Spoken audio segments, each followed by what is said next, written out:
In this video, I'm gonna teach you how to connect Samsung Smart TV with iPhone. It's a very easy process, so make sure to follow along. In this video, I'm gonna give you easy to follow instructions on how to properly set up your Samsung Smart TV and use your iPhone to display any content on the TV itself. So to set this up, you will be able to do it through a natively supported method. So most modern Samsung TVs will allow you to do this. You don't need to download any sort of external application or spend a lot of time setting this up.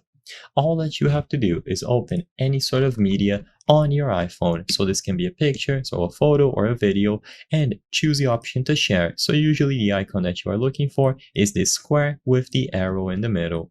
Choose the option to share, and you will be allowed to share it through AirPlay. So AirPlay allows you to share this photo, this video, this document with other nearby devices wirelessly, including of course your Samsung TV.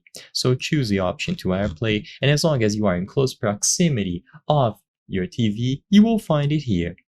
So you may see a code on your screen, and if needed, enter the code to make the content appear, and you will be able to choose it. If you want to stream music over, then you have to use a music provider like Spotify, Amazon Music, and so on.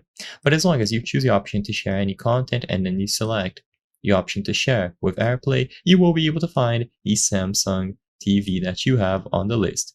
Choose it from here, and if it asks for a code, then you can confirm by looking it up on the TV screen itself.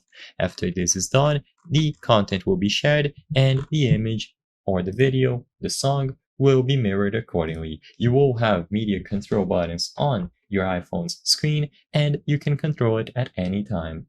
I hope I was able to help you on how to connect Samsung Smart TV with iPhone. If this video helped you, please be sure to leave a like and subscribe for more very easy tips. Thank you for watching.